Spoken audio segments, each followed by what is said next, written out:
अब जैसे प्रधानमंत्री है और उसका पुत्र है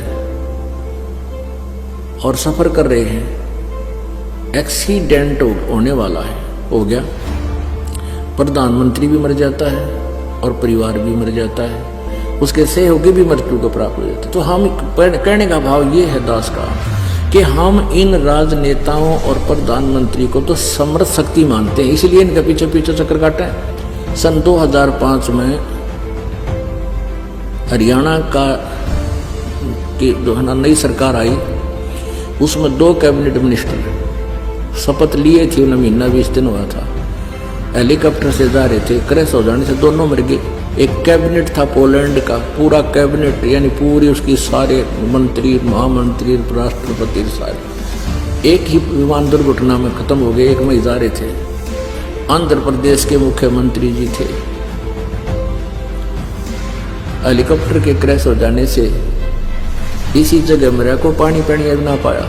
अब जो उन पर मुंह धो रहे थे उनका क्या बना, उनका क्या देगी उनको, उनकी आपका नहीं पता, कल टिकट कट जावा, क्योंकि इन दिन में 100 झूठ बोलने पड़े हैं, क्योंकि 10 आदमी का काम नहीं कर सकता मुख्यमंत्री एक साल में भी ढंग से, और ये MLA वगैरह तक कर ही क्या सकते हैं। और आप जी इनके पाछा अंडे जाओ, हो ये लुक दे फिर जाओ, ना ये कुछ कर सकते ना विकास कर पाते, तो इनका पीछा छोड़कर मालिक की तरफ चलो।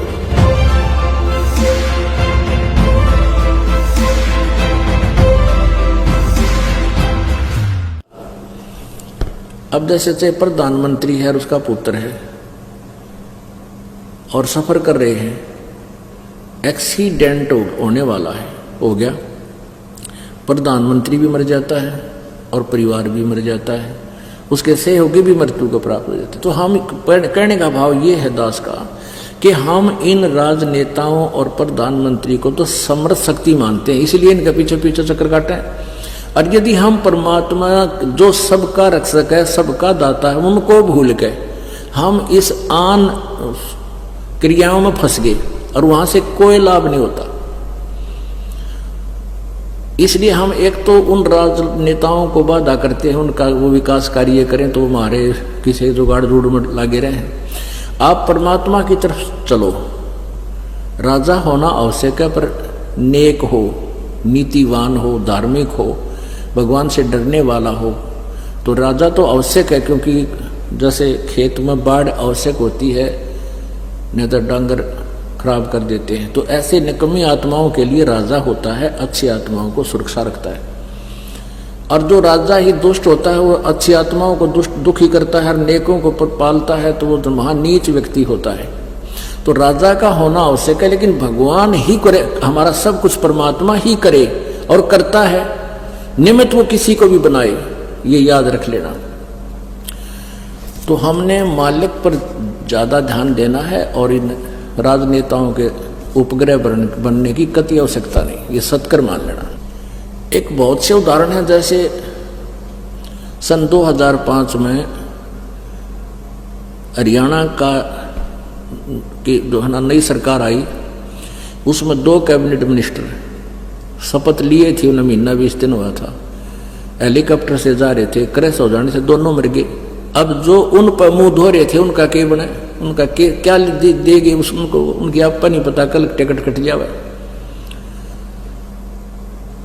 प्रधानमंत्री एक कैबिनेट था पोलैंड का, पूरा कैबिनेट यानी पूरी उसकी सारे मंत्री, महामंत्री, राष्ट्रपति सारे एक ही विमान दुर्घटना में खत्म हो गए। एक मई जा रहे थे। अब ये आंध्र प्रदेश के मुख्यमंत्री जी थे,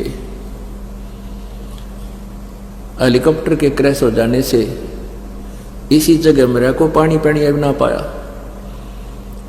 3 दिन में तो उनका शव मिला था। और जो उन पर मुंह धो रहे थे, ये मेरा न्यू कर देगा, तो वो क्या कर गया। तो पुण्यात्माओं, हमारा कहने का दास का उद्देश्य ये है कि इन राजनेताओं से हटकर तुम भगवान की तरफ चलो एक बार। और ये फिर क्योंकि इन दिन में 100 झूठ बोलने पड़े हैं, क्योंकि 10 आदमी का काम नहीं कर सकता मुख्यमंत्री एक साल में भी ढंग से, और ये MLA वगैरह तक कर ही क्या सकते हैं। बस ये गणत थाने में जो अपने मत के होते हैं ना, उनकी सिफारिश कर देंगे, दूसरों के साथ अन्याय करवा देंगे, इतना ये कर सकते हैं, इससे अधिक इनका ब्योत नहीं है। कहने का भाव यह कि ये भी जरूरी है, आवश्यक है, ये अपना व्यवस्था बनाए रखने के लिए। और आप जी इनके पाछा अंडे जाओ हो, ये लुक दे फिरे जाओ, ना ये कुछ कर सकते ना विकास कर पाते, तो इनका पीछा छोड़कर मालिक की तरफ चलो।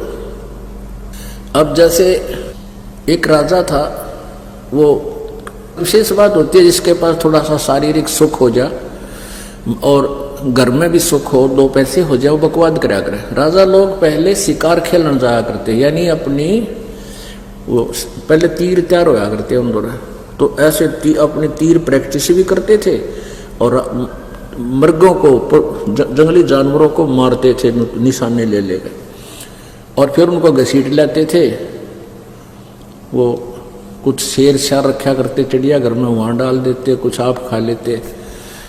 तो ऐसे वो जंगल में घूम रहा था, रास्ता भूल गया, भूखा मरा था बुरी तरह। वो किसान खेतों में काम कर रहा था, वहां आ गया। उसने कहा भाई मैं बहुत भूखा हूं और भूख लगी है। तो किसान ने सारी रोटी उसको दे दी और भूखा मरा था, सारी खा गया।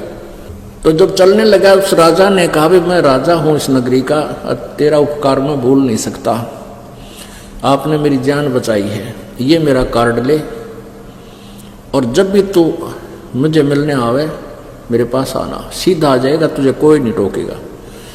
तो किसान एक दिन सोचा चल अपने मित्र से मिलाएं, और वह कुछ सूखा पड़ गया, कुछ उसको राहत मांग के ले आवा। तो वहां गया तो राजा भी अपने बाहर आंगन में बैठा और ऐसे कोई क्रिया, अपना धार्मिक कोई अनुष्ठान कर रहा था, भक्ति कर रहा था। अब वो किसान पहुंच गया, किसी ने टोका नहीं, वहां जहाँ वो कर रहा था वहां खड़ा हो गया। एक सिपाही से पूछा भी क्या कर रहा राजा, कि भगवान से अपने राज्य में सुख मांगे है और धन मांगता है।